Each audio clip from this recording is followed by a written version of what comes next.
Hey, everybody, welcome to another episode of Allure of the Poor, sponsored by Dracaena Wines. I am your host, Lori, and I am continuing the conversation of Merlot Me with St Supery and their Vice President of Winemaking and Vineyards, Michael Schultz. Welcome, Michael. How are you doing today? Hi, Laura. Yeah, I'm good, actually. I'm doing very well. Thanks for having me on. I appreciate it. And I know you had a rather busy morning already. Yeah, I've actually been out in the field today, up in the vineyard. We've got a lot of things going on. Of course, harvest is complete, and yet in the vineyard we still have to worry about things like preparation for the winter, erosion control plans, and preparation for that type of thing, and anticipation of all those activities that will occur. In the meantime, harvest is done, but we're super busy in the cellar still making wine. But yeah, things go on. The world continues to spin. And did you have as a crazy harvest as we had in Paso? Was the heat making you bring a lot of stuff in all at the same time? Yeah, it got a little bit frantic for a while. So the season started fairly evenly, fairly well. But like you say, we had a hot spell, and it was an extended hot spell, further exacerbated by a couple of extreme days, which were particularly unusual. So yes, it sort of caused us to get a bit of a giddy up, I guess, and get on with the task at hand, and made us move pretty swiftly. Yeah. But we had a lot of vineyards also that were at a lower point in maturity when that occurred, and they weathered the storm pretty well. And so when we got past that, we had a lot of vineyards that we continued to hang for quite a long time too. That's good. After that event, yeah, which is good, and has proved to be good as well, which is great. We have some nice wines actually. Yeah, I know that a lot of wineries were, debating whether to pick or not pick and do things like that. Our Cab Franc, we held out. We braved the heat. The clusters were a little looser than normal because of the shatter and things like that. So we weren't worried when the rainstorm was supposed to come. We figured, oh, I can dry out. And it was definitely worth the wait because the phenolics came up nicely versus if we rushed to pick. So yeah. Look, when we have harvest, we generally don't look forward to the concept of getting rain during the harvest season. But that rain that came after the hot spell, it was quite soon after that spell. And to be quite frank, it's been so dry. I was not like concerned about that rain.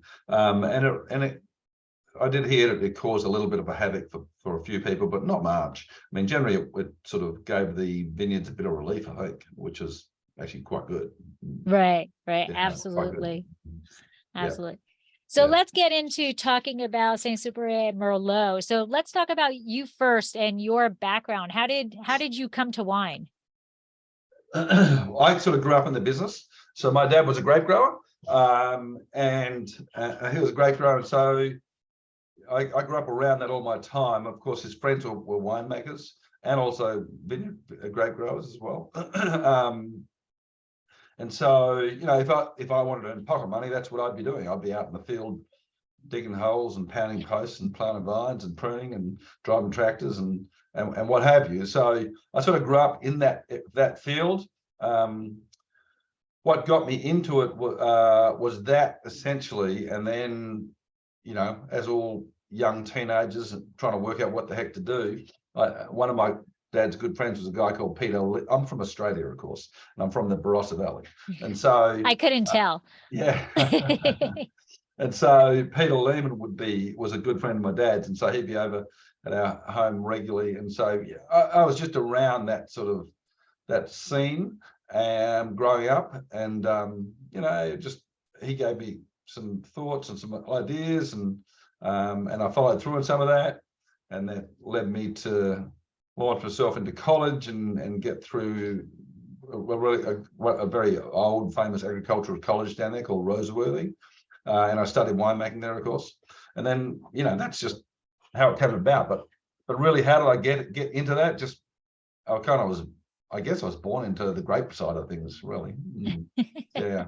But a lot of kids who are bored into it look the other way, right? They don't want to do what the family does. They want to go the other way. So sometimes they have a little, trajectory out before they realize that, hey, this is a pretty good gig. I like this. Yeah, I think that's right. When I finished high school, I did a year or so of doing a couple other things, and one of the things I did was I pruned in the vineyard at home, which I knew how to prune because I pruned before. But when you prune and you're out in the vineyard for 8 weeks in the cold, all of a sudden college looks like a really good idea. I get it. I get it. And so St Supery, their beginnings are actually in Corsica. So tell us, how does the winery go from being on the island Corsica, which is, for those who don't know, it's like southwest of France and west of Italy. It's kind of like a nice little piece in there. Sure. How do we go from being on Corsica to Napa Valley? Well, so St Supery was founded by a gentleman called Robert Scully, and he's a Frenchman, and his family had been involved in wine. I mean, I guess that depends on the point of time, but until they exited this business here, probably 90 years, and involved in wine in the south of France. And so along with that came their investments in the island of Corsica. So they had a property there, but they actually were making wine on the mainland in south of France as well. Quite a significant amount. And Robert Scully, his father was involved. His uncles were involved. I mean, it was a sort of a family affair in the south of France, and they obviously had a lot of interest in this sort of business. Robert became quite renowned in his generation for being the guy that really spearheaded varietal labeling in the south of France. So, taking Vin Rouge and Vin Blanc to variety label wines of Chardonnay, Merlot, Cabernet Sauvignon, etc. Anyway, but Robert was interested in Napa Valley, and he spent some years traveling here. He befriended Robert Mondavi and he was interested in investing. He looked for land for a while, came across the Dollarhide Ranch, which we own today. My understanding is Robert Mondavi encouraged him in that direction, and he invested in it. It was an old cattle ranch, and that was the start of St Supery by Robert Scully, and that's how the connection to Corsica comes about, through Robert Scully, his family, and their investments in Corsica. But not only Corsica, like I say, the south of France generally. And he invested in Dollarhide Ranch in 1982. It was a cattle ranch at the time, and then he invested it in the Rutherford Estate, which is where I'm at right now, and he invested in that in 1984. So that was sort of how our path started, and that's how we link back to France or to Corsica. Yeah, indeed. And when he purchased Dollarhide, it was like a ranch that was no longer a ranch, or was there still cattle on it? It was still a cattle ranch at the time, but he purchased the property and started planting vineyards pretty quickly. Like he purchased in 82, I think he planted his first vines in 1983, which are plants I'm still harvesting grapes from today, which is cool. Wow. 40-year-old Cabernet, and spectacular Cabernet too. They create a wine that we make called the Dollarhide Cabernet Sauvignon. Old vines, really good. And there's something magical about old vines. There really is. And it was a cattle ranch, but it was a very old. It is a very old property with an old history. In fact, if you look at the old Mexican land grant maps, you can find Dollarhide listed on those maps. In fact, we have an old Victorian house on the property here in Rutherford. We have one of those maps printed. I think it's printed in 1895, and it illustrates. If you look at the fine print, you can find Dollarhide on that map. That's pretty cool. Yeah. That's pretty cool having that history to it. And so compare for me the Dollarhide and the Rutherford. Like where are they located in relationship to each other, and how do they differ from each other? Well, they're significantly different. I mean, it's about a 30-minute drive between the two properties. I mean, not a dramatic distance, but windy roads make it slow. But the sites are quite dramatically different. I mean, and that's the uniqueness about Napa Valley generally. Napa is not such a large place, but there's dramatic diversity within a short distance here within the Napa Valley. So Rutherford Estate is right within the appellation, of course, on Highway 29. Of course, here in Napa, we've got the two roads running up through the valley, Highway 29 and Silverado. We're on 29. You see it on the screen right now, our Rutherford Estate and our cellar. And Rutherford, of course, is spectacular country, really fantastic grape growing country. On the Dollarhide Ranch, on the other hand, is on the east side in the Bucka Range in the hills. So as you roll into those hills in the Bucka Range, you roll into an elevated situation. Rutherford is not very high. Through the Napa Valley floor, you don't have very dramatic elevation. Great locations, great growing locations and what have you, but not dramatically elevated. The Dollarhide Ranch is an elevated property. So it is quite dramatic. And you've got to actually go into the property to find it because it's within its own valley. It's like a bowl of its own. So when you drive through the ranges into the vineyard, it just appears in front of you, which is quite remarkable.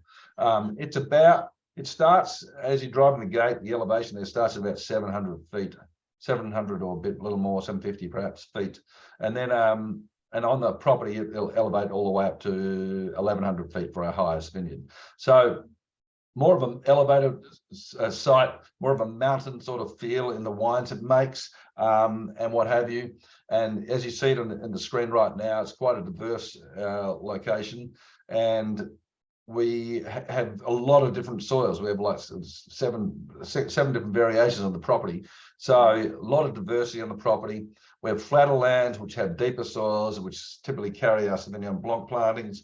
Then we have lots of hills or rolling hills or benchland sites that carries a lot of our Cabernet Sauvignon plantings. And so, you know, when you get into the rolling hills and what have you up there, you're seeing shallower soils, more gravel, faster draining, smaller vines, smaller berries, that kind of thing. So it's a pretty interesting place. But between Rutherford and Dollarhide Ranch, we're talking about two different locations. They're quite distinctly different, even though they're not really that far apart as the crow flies, you know. Right. Yeah. I think everything in Napa is, you know, the crow flies is not very far. Yeah, but correct. Yeah, we have slow crows. Yes, I think so. I think so. So in 2008, St Supery Vineyards were certified as Napa Greenland. And what exactly does that mean? And then later you became Napa Green Winery, so certified. So like what is that certification process and what does that mean that you do? So 2003, so the land in 2008, the winery in 2013. Napa Green is a designation, as you say, a certified designation. It's I've got to read this as I go here a little bit. I think it's the only. It's listed on the label as certified. To be certified, you actually have to have someone come in and check out your location. And Napa Green, I think it's the only certification process that uses local, state, and federal authorities to do that certification. So it's quite significant. And you've got and there's certain requirements that need to be met to achieve certification. Of course, certification is recommitted to every 5 years. So while you become certified, you are going to be assessed again. It's a unique certification, the fact that even though you've passed muster, as they say in Australia, but passed the initial process, right? Next time they come to check you out 5 years later, you have to do something further and beyond what you were doing. So which is quite interesting because that's sort of a little more creative, a little bit, I guess. But it's sort of a voluntary best management practice type of certification. It's as I say, only program of its kind regulated by local, state, and federal levels. It's the only one that's certified by independent third-party regulatory agencies. So it's unique, and it's real. Yeah. And so, am I correct in understanding when you're trying to be sustainable, that there's different certification people, companies out there, and Right. you can choose which company you want, or which program, I guess is a better word to do it. And Napa Green is one of these programs that make sure that you're maintaining sustainability. Yeah, I think different regions have their own sort of certification, sort of measure of sustainability, and they might all have different terms and different ways of doing them. This is the one that's being used in Napa. Excuse me. I'm sorry. Used in Napa. It's called Napa Green. We don't really get to check who regulates us. Choose who regulates us. Okay. That is what it is. We just get to choose whether we enter the program or not, and what have you. Okay. So we at St Supery, we chose to a long time ago because we're believers. We're a state brand, so all of our wines are produced from our own vineyards, and we're a believer in protecting the land. Believer in that it's not just here for us; it's here for future. That we should be good stewards of the land. That we should protect it for the future, protect it for future generations. And just generally be a good steward. And our Napa Green approach is an effort of achieving that, right? And you do some pretty cool stuff. Like I was looking on the website. I've never seen this before, so I was like, check this out. You actually have like the solar panel data. Yes. And it's real time. So like you Yeah. can see, what's going on, and along the right-hand side, it's like what it's helping and things like that.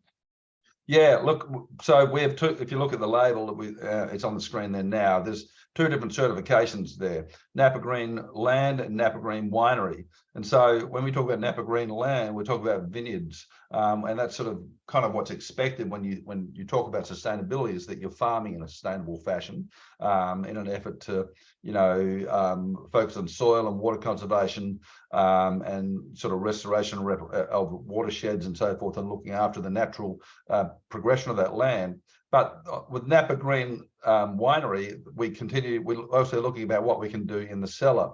So in the winery, we're starting to focus on energy, water conservation, waste reduction, pollution prevention. We look at staff education and just generally reducing our carbon footprint.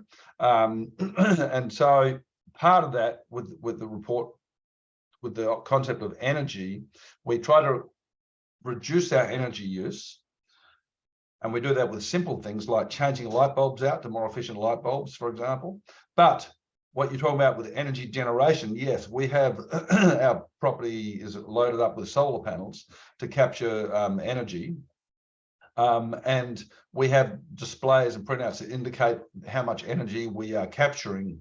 And in the past, well, we recently did an expansion of our solar program.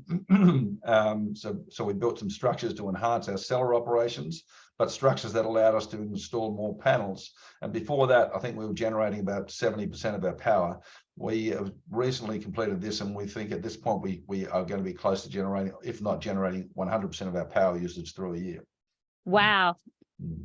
Yeah, that is impressive. That is really, really impressive. And we do. If you come to the winery or the tasting room, we actually have displays that illustrate what we're doing. It illustrates, how many trees are not being felled because of it, and so forth, and all these different things. And that's part of life sustainability, not just St Supery sustainability, but just the world in general. What can we all do as our part of that? And I like, although it can be difficult, I like how you can't just rest on your laurels. Like, okay, in 2008, we became, Napa Green Land, and we're good. We're going to just keep doing what we're doing. Every time they come back, you have had to prove something that you've done even more. And that can be difficult. Like if you're doing so phenomenally, right, it could be difficult to come up with, okay, well, now what's the next step that we're going to do? Yeah. It's exactly right. And it is, it's sort of, it throws a bit, you've got to be creative. It throws a bit of a challenge. But you know, at the same token, for a good cause, good reason, for what we think should be a positive result, right? So yeah, it's part of the deal. Right. So, Yeah. And in 2008, was St Supery like one of the first? It seems like this is. It seems like it was talk, but now there's a lot of wineries who are promoting that they're Napa Green or whatever. But 2008's sadly a really long time ago. Yeah, I know, it is. So I don't know. I don't think we were the first, but I think we were amongst them. Right. Yes. And I don't know exactly where we land in that number, but we were in what the part was some of the early adopters for sure. And as we took it on, we've actually taken on quite seriously, and we've really tried to follow the path that we need to follow. And part of that's education too, learning as you go, trying to understand what do we do, how do we adjust, and how do we resolve issues we had practices in the past that we don't want to use today. How do we replace that? It's not always, and to be quite frank, it's not always cheaper. I've got to tell you that. Often it's not always easier. It's often quite the opposite. But you know, when you go down the sustainability path, you've got to make a decision and a commitment. And if you're going to do it, which I think we all should do, you just need to make that commitment and just get a roll with that. Right, absolutely. Because if it was cheaper and easier, everybody would be doing it, and the world wouldn't be in the place that the world is in. Right. Right. Correct. Yes. It's easy to be lazy. It's not so easy to take care of things. Right. Correct. Absolutely. All right. Let's talk about Merlot. So I have in my hand the 2018 Rutherford Merlot from Napa Valley. I have one too. Right. Yay! I love it when things work out well. So this wine is, tell us about the wine. So this comes from the Rutherford Estate Vineyard, and I haven't smelled it yet, but one of the things that you always hear about Rutherford is Rutherford dust. Yeah. So let's talk about this vineyard site and this Merlot. So, I mean, Rutherford is renowned as a great Cabernet country, and there's no doubt it is great Cabernet country. And what's great, and they talk about Rutherford dust, of course, and that's what is Rutherford dust. That depends on different people's perspective. For me, Rutherford dust is a textural thing, and so it's a sort of a feel, that the structural feel, the tannic feel in the wine, and what have you. It's a very fine grained, dusty sort of texture is what I feel. Some people think it's aromatic, some people think it's flavor. I think it's texture. And what happens, and Cabernet has been quite famous in the area for that. It's got quite a unique, it's big, powerful Cabernet Sauvignons, but they happen to be quite silky in their dusty textural feel, which is cool. Just so happens that Merlot follows the same sort of thing with that same sort of grain, same sort of feel of texture as well. However, Merlot is a different flavor, of course. So it has Merlot qualities, but it does have some of those benefits. So Merlot changes a lot depending where you plant it. If you plant it in the South Valley, it's a different type of wine. If you plant it here, it's a different type of wine. So I think but it works very, very well at Rutherford for a bright, relatively opulent, relatively ripe, structured Cabernet. We have a number of soils on the property. The front of the property we have a bale loam, and some of it, particularly where the Merlot has some gravel through it because it was clearly an old riverbed at one point. So it's very fast draining location, fast draining site. So it's out near the highway on the south side of the parcel there. And so that's the bale loam. When you head down towards the back of the property, you go into a bale clay loam. So similar, not that dramatically different, but more clay in that soil.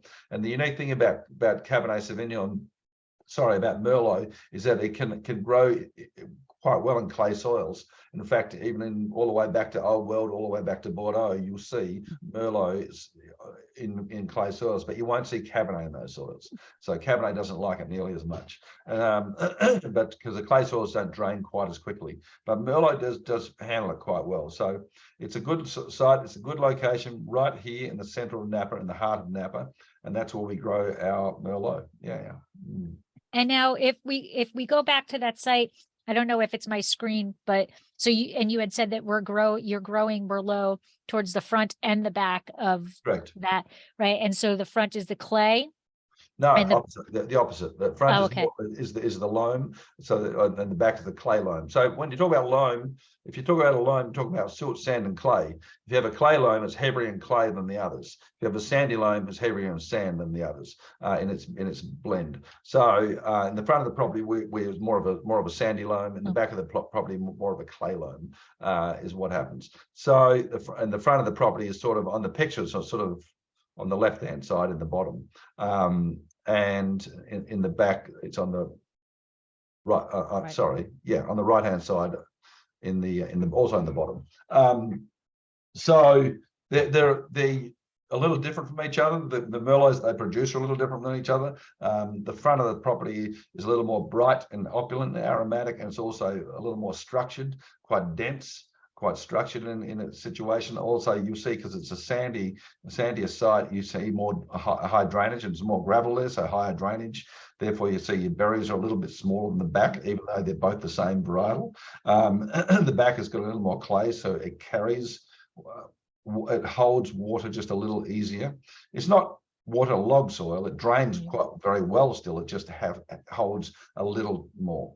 And down the back, you see more plum qualities, more dark cherry qualities, and that kind of thing. Also, I mean, because of our location, we're a generally structured site for Merlot or our Cabernets for that matter.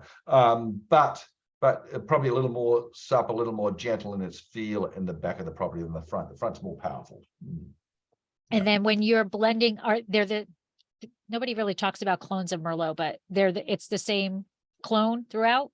Yeah, we use a clone 181. So we've got that in all of our Merlot here. Over the years, I've had a few different clones. 181 is the one that we've sort of leaned towards. We kind of like it. Works very well for us. So that's what we're using. Yeah. So the variations you see are, I've got my little science, deductive stuff going on. So the changes or the differences that you're seeing in the Merlot from those two lots are definitely soil related then, because it's the same clone, and you're the same vineyard manager, so it's yeah, soil is key. Your wine's always, the person of your wine is always going to be about your place, and the key components of place is soil and your microclimate there, right? So soil is going to be key. While we have the same kind of Merlot on these parcels, we do have some different rootstocks, and rootstocks play a big part. Yeah, I think rootstocks have a dramatic impact on your wine type and style as well. And that's that journey to understand that lesson is long. Yes, it's a very interesting lesson, but it is long. Yeah. So this wine is beautiful, and it's actually, you can get both, and I don't know if you really get that in a lot of wines, but it does have red structure, red fruit, and the dark fruit. Like it's got some like red cherry, but then I'm getting dark plum. And then it also has, and this is one of the things that I absolutely love about Merlot, is that baking spice, that cinnamon, and I have to preface my statement, because to me, Merlot is a fall wine, because the flavors, the thoughts that even like as I smell a Merlot, I think fall flavors, I think fall leaves falling down to the ground, the bit of the leaves when they start to break down a little bit. That to me is Merlot. But I drink Merlot all year round, so I always have to say, yes, it's a fall wine, but it's the flavors of the aromas that are fall, not that you only drink it in the fall. Yeah, right, exactly. No, listen, it's an interesting wine. It has the aromas that you're talking about. Also has some interesting background aromas. I think in this wine, which is sort of anise and graphite, and then of course there's some vanillin, mocha sort of vanillin, but a bit more of a contribution from the oak influence. And this wine's seen a lot of barrel fermentation, so there's a lot of oak influence in there. Although it's secondary to your flavor profile, which is what I like, what we want it to be. Absolutely, we don't want the oak to be in the forefront. Yeah. The I don't get so much graphite on the nose, but I totally get it on the palate. Yeah. And that's another great thing about wine, right? It's like when you taste it, I taste it, we get different things. And, that's what makes the world go round. But it has a lot of structure to it. The acid level is right spot on. So this is a 2018, and this is your current release. And although I can sit down and I can drink this very easily right now, this can sit and this can hold out and be enjoyed at a later date also. Yeah, absolutely. So Merlot comes with the legend that it's soft and gentle and what have you, and it can be, but it's, again, Merlot takes like all varieties, but I think Merlot maybe shows its colors more than other varieties depending on where you grow it. And so you depending on your site, you can have it very soft and gentle, but you can also, you take it to a different location, it can be quite a powerful one. And so but yeah, it is a unique wine. I mean, Merlot is kind of fun for a lot of reasons, but does have different colors depending where you grow it. And now you have the benefit of having two different soil types within the same vineyard. But if you were taking Merlot in as being yourself, you are Merlot, and you're telling the vineyard manager what type of soil you want to be grown in. What do you think is the best soil for Merlot? It's a that's a difficult question because the legend, if I was to think back on my understanding of talking with winemakers and people over time, what have you, and you got to bear in mind that I have worked with Michel Rolland for over 20 years, and of course he is from Pomerol, which is all about Merlot. And I can have that hat on where I've learned from people like that have told me things, and I can take that hat off and tell you the one that I see on our Merlot. And most of my experience has been on our property, which is not very big, so I'm not a very broad and expansive opinion here. But to be quite frank, it is a variety that handles soils that have a bit of clay content. I think that's good. I think that tends to make them more gentle, more supple, more round. I think that's a nice thing. But I do think my fast draining soils actually illustrate more structured wine and what have you. And I like to make wines that have longevity, the ability. I want to be able to drink them now or soon, but I like the concept of longevity. I think a wine should be able to tell a story for a long time, if in a cellar that's well stored. And so I like to see my young Merlots to present some structure so they can have that length of time and what have you. So what type of soil? I like what I've got, which is a bit of a blend of the two. I prefer that. It gives me option on the bench for blending, which I exercise. But if you told me you have a choice, one or the other, I'd probably go for the faster draining soil because I know it'll bring me the structure and the power and the ripeness. A slightly smaller berry. But yeah, that's what I'd say. But if that's subjective. Right. Absolutely. Absolutely. That's like asking somebody to choose their favorite child type thing, right? Correct. It's a huge benefit that you have the variation. And, when you're going through your blending trials, maybe this vintage, it's this percent of, the loamy clay, the clay loam, and this percent of the sandy. And then the next vintage, because the climate is different during that next vintage, it's a whole other ball game, right? Yes. Yeah. Absolutely. And now tell us about the 2018 vintage. So was this an easy vintage for Merlot? Because we all know Merlot can be a bit temperamental. I call her she, I don't know, but Yeah. she likes to be green, right? She Yes. likes to get away from you with the green. So you've gotta, tame her a bit. So tell us about the 2018 vintage. Yeah. All right. Yeah. So 2018 was actually a pretty good vintage, a very good vintage. We had a mild sort of winter, and then that launched into January with pretty good rainfall, which is nice. And then all of a sudden became dry through February, very dry.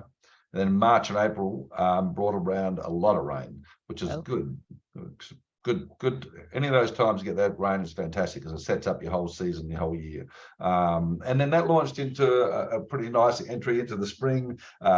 July came in a little bit toasty, a little bit warmer than I'd prefer, but that's the way it goes. But the unique thing was then from August through the rest of the year became quite even, and that was actually fantastic. So quite an even ripening period through the harvest time, and so that slowed things down. That allowed things to get lots of hang time. And I'm a believer that whenever you can give your fruit time to just hang on the vine, I know it's an old thrown around term these days, but time in the vine I think has some magic. And so that was a season that allowed us to leave things out there for some time without any pressure, under good temperatures, good sort of conditions. And I think that really rewarded. It also rewards you with wines that are very dark and very powerful. And I think 2018 was one of those seasons like that. So good season, actually nice season for 2018. So yeah, indeed. But yes, and also yes, Merlot can be temperamental. And it's flowering time is really dangerous. Right. And the set is a little bit longer than some other varietals. So that's why I went, oh, the rain, but that was before. Correct. Okay. We didn't 2018, 2019 we got rain during that period, where that flowering period, which is a bit unfortunate, but 2018 we didn't. It was before that happened, so we were fine. So Merlot was happy at that point. It got the water it needed, it drained what it didn't want, and it was ready to flower and set, whatever it wanted. Excellent. Yeah. Excellent. Now, Merlot's parents are actually my beloved Cab Franc, and Magdalene de Charente, Noir de Charente. Have you ever tasted a Magdalene Noir de Charente? I don't know if anybody makes it. I don't know have you had that opportunity? No, I've never had an opportunity to try that or taste it, although I welcome the opportunity if someone can tell me where to find some. Right. Okay. Because that was going to be my next question. If you said yes, I'm like, so how do I get my hands on some? How do I find it? Apparently it's not an extinct grape variety yet, but I don't think it's too readily out there. And I'm just curious, when you think about Cab Franc and Merlot, you can see the genetic breakdown. You can see how the genes were passed down from Cab Franc to Merlot. You can see the similarities that are in there, whatever. So I'm just curious as to what, Magdalene Noir de Charente has given to Merlot, what those characteristics are. Right. But I'm still on a mission to find some. I know. I don't know. That's eluded me at this point, but like you, I'm intrigued. Yeah, very cool. And so if somebody comes up to you and say, I really don't know anything about Merlot, what should I know about Merlot? What are a couple of things that you would tell a Merlot newbie to remember about Merlot? I'd tell them for a start, do not watch sideways. Oh my God, we could go on a whole other podcast on that, rant on that. Except for the last scene when Mars is having a drink in the fast food restaurant. That's worth watching. But nobody knows what he's drinking. Nobody that takes that line to heart understands that last scene. So correct. So Merlot, I think Merlot, generally I think we assume Merlot is a soft, gentle, round wine, and it can be. But also some people decline to drink it because it's said to be a soft, gentle wine, or even simple, but it's more than that. It certainly has the ability to be more than that. It does reflect the place it's grown, and it can be soft and gentle, but can equally be quite bold and structured. It depends on place, also depends on winemaking vision and philosophy. But you know, like everything in wine, there's variation within wine, and that's why all wines are unique. They're not like a soda drink or something that's the same every time you drink it. And you should check them out and should try them out and see, because I know that when we pour our wine, I sometimes pour our Merlot for a Cabernet drinker that says, no, I don't want the Merlot. I encourage them to drink it, and it's not infrequent that they're pleasantly surprised. Right. So it's a good wine. It's worth it. It's worth the effort to search out. It's worth the effort to try it and check it out. The flavors are different than the likes of Cabernet, of course. Definitely, you know, different than Pinot Noir, of course. They've got good aromatics, good lift, good center and density, and they can be supple, they can be structured. I agree 100%. And so let's talk about your actual winemaking process for Merlot, maybe not necessarily 2018, but in general. How are you harvesting it? What are you looking for when you're harvesting Merlot in general, and then bringing it into the winery? Any, you know, alterations you need to make, things like that. Yeah. So you mentioned before that Merlot can be temperamental and green and all that kind of carry on. Every varietal has its nuances towards the way they grow, and so that for a start, the vineyard needs quite a lot of attention with Merlot, and Merlot doesn't like an extreme amount of direct heat, but it loves lots of reflective light. So so we go to great lengths to make sure our canopy is groomed in a fashion that will achieve all those things. We don't strip our vines of leaves, for example. Our fruiting zone, we actually do remove some leaves, but we're selective as to what we do, and we typically only where we do remove any, we leave it on one side only. And the goal there is to keep overhead shade so that we don't have a lot of direct sun in the hot part of the day, yet we want plenty of opportunity for the fruit to receive light, because if you don't receive light, the fruit tends not to color up, and then you get a very simple sort of wine. So that's key for a start. So we do a lot of work on that.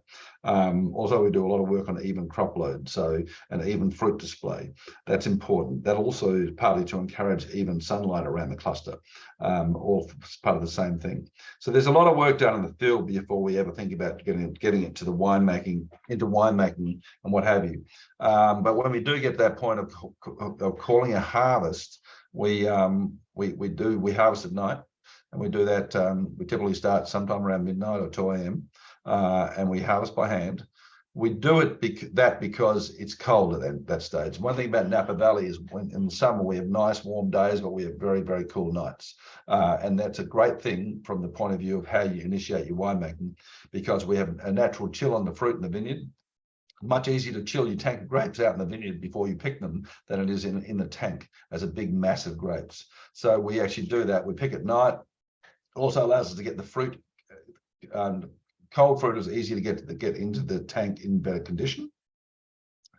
So we do that. Upon receiving fruit to the cellar, we actually put it through a double and sometimes triple sorting system. So we sort all the way down to the berry.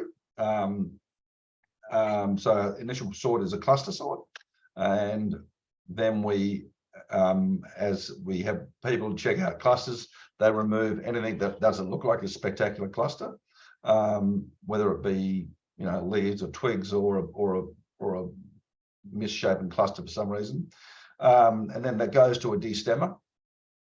At the point of destemming, berries are dropped onto a shaker table. Shaker table introduces it to an optical sorter.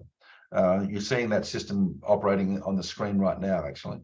So as the berries are introduced to the optical sorter, which you see there now, the optical is programmed to look for things that we don't want. So we don't actually look for good berries on this sorting machine. We look for things that we don't want, whether it be twig, leaf, again, or a raisinberry or a berry that doesn't have color and what have you. And the system will go and do that, and it will eliminate only those things we don't want. And then allow all the good berries to go pass by untouched and ready to roll for fermentation. So once those berries come through, they're received in a bin. It ends up being a bin of very high quality berries, which is sort of like really concentrating the quality within your tank is what it's doing.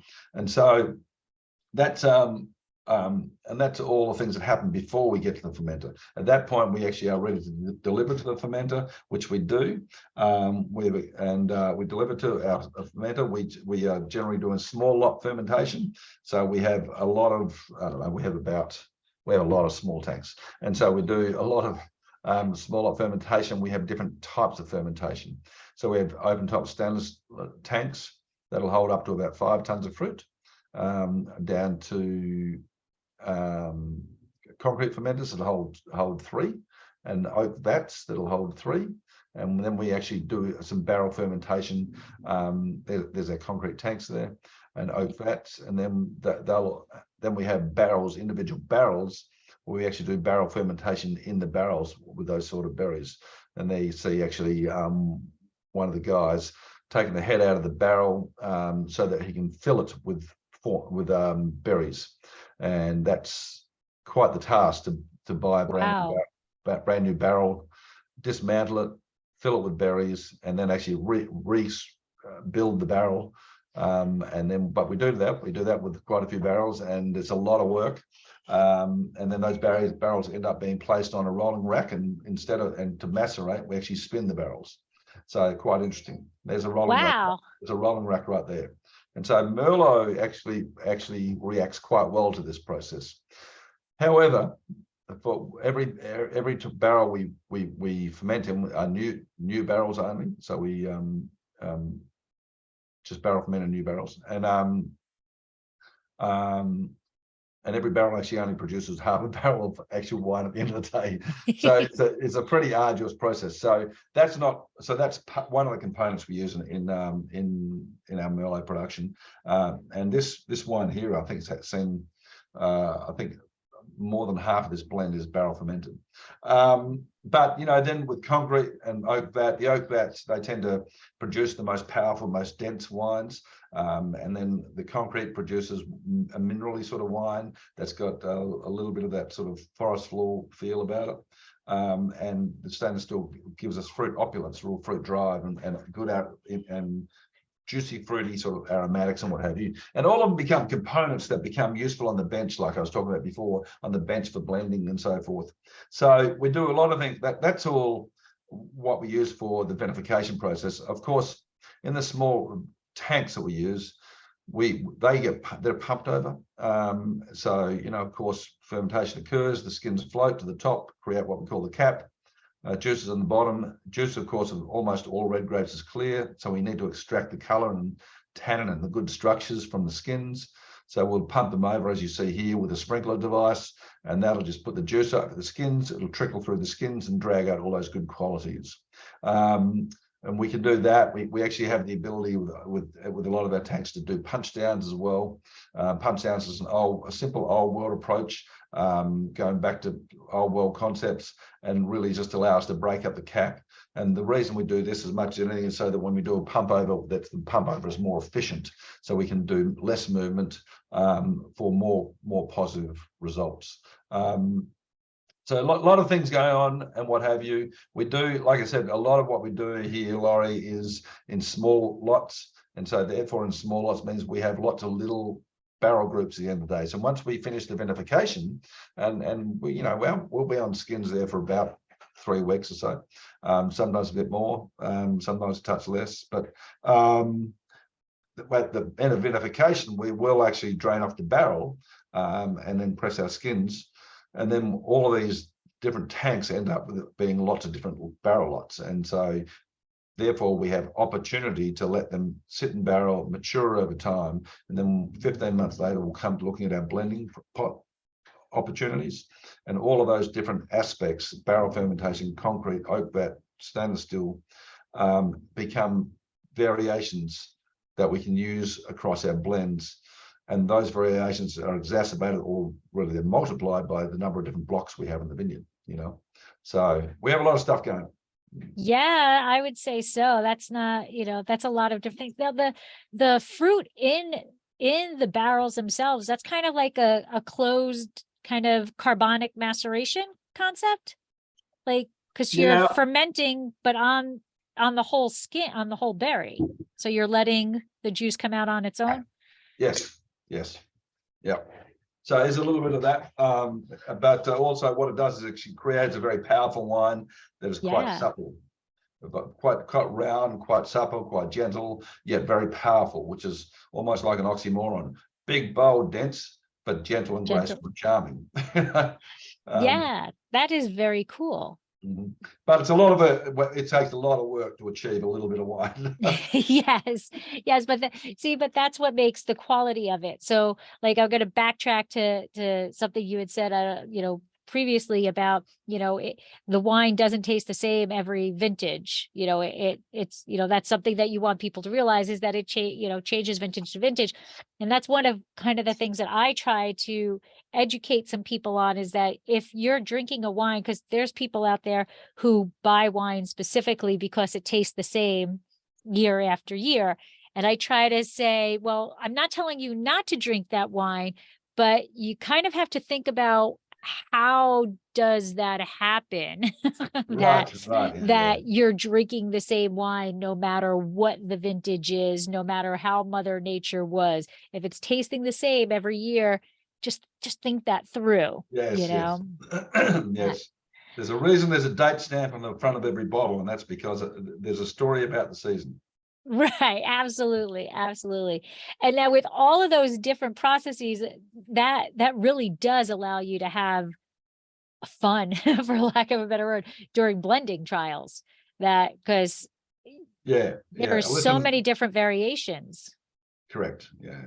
So the team here, I drive the team here all crazy with all the things we do. There's lots of little things, but it is a lot of fun. We do get to see a lot of things, and we do get to see that all these different techniques do create different wines, or different uniqueness to the wines. So if we put the same Merlot in each of those different types of fermenters, we'll get four different types of wines. And at the end of the day, one of those is not always the best, but often some combination of them is the best, which is an opportunity, Right. Yeah. Absolutely. And now you do also make an Ilu. I don't know if I'm saying it. Ilu, yes. And yeah. that has Merlot, a pretty fair share of Merlot in it. It's not a Merlot based wine, but there's a decent amount of it. What do you see Merlot does to that wine? Why is it a portion in that wine? Ilu is a term that means chosen or elected or selected, as in this is a selected blend. So the blend is a Cabernet dominant wine. So it's when Michel Rolland came on board to work with us way back in the mid-90s. It's the first project he came on to do, and I worked with him in that, with him on that. And we realized that for our vineyards, that the best blend would generally be a majority Cabernet blend. So typically we thought it would be about 65% Cabernet and about 20% Merlot. Now what we do is we start with that thought in the bench every time we make the wine, and we adjust depending on what have you. So if we have a very powerful Merlot year, Merlot might become a greater part of the blend than 20%. But what does it actually do? You got to remember, Cabernet is big, bold and powerful, but it's also a little robust. It can be a little bit brute worthy. And whereas Merlot tends to, even though it can be centered and be powerful, also tends to be more gentle and has big shoulders but soft and rounder shoulders, right? So, and it has great center. Merlot has a typically good driven center, Cabernet less so. So when you're taking Cabernet and you apply Merlot to that, often you can enhance the palate length and the palate profile and the structure for those strengths by building the center, and by making the edges of that Cabernet more supple and more round. And Merlot can be quite impactful on Cabernet. Okay. Yeah. I'm going to have to try that. And so how can people try these wines? How do they get St. Supery? How can they come visit you? Are you doing tastings now? What's going on?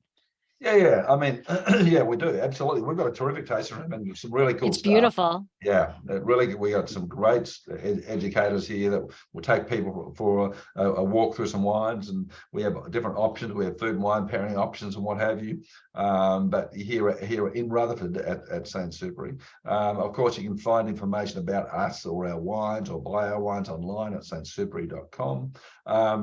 But it's great if people come and visit, because we really do encourage that. I mean, we are by appointment only, because we do typically everything we do is with an educator, so we can only do so much at a time. But we do have some super cool experiences, and if people want to come and check it out, call up or send us a note, and we'll work it out. We'll make something happen. Fantastic. And you are also on social media as St. Supery, so it's pretty easy to find you. And I have loved St. Supery for a long time. We used to visit sadly, a little bit more regularly when we lived in New Jersey than now that I live in Paso. Like Yeah. I'm closer, and yet I don't make it up there now. Where in New Jersey, we used to purposely fly there, but it is a beautiful estate. It's a beautiful tasting room, and customer service is amazing. And honestly, I don't think I've ever had a wine that I didn't like. So Oh, kudos to that. that's very kind of you. That's very kind. I appreciate that. Kudos to that. So thank you very much. I know it's a busy time. I know, as you said, harvest is over, but it's really not, because everything's still working, everything's still fermenting, and you're preparing for the winter. But thank you very much for taking your time out and for sharing the wine with me. And once again, it's the 2018 Yep. Rutherford St. Supery Merlot. And I will raise my glass, and I will always end with slancha. So thank you very much, and cheers. Cheers. Slancha. All right. Thanks, Laurie. Thank you very much. Thank you.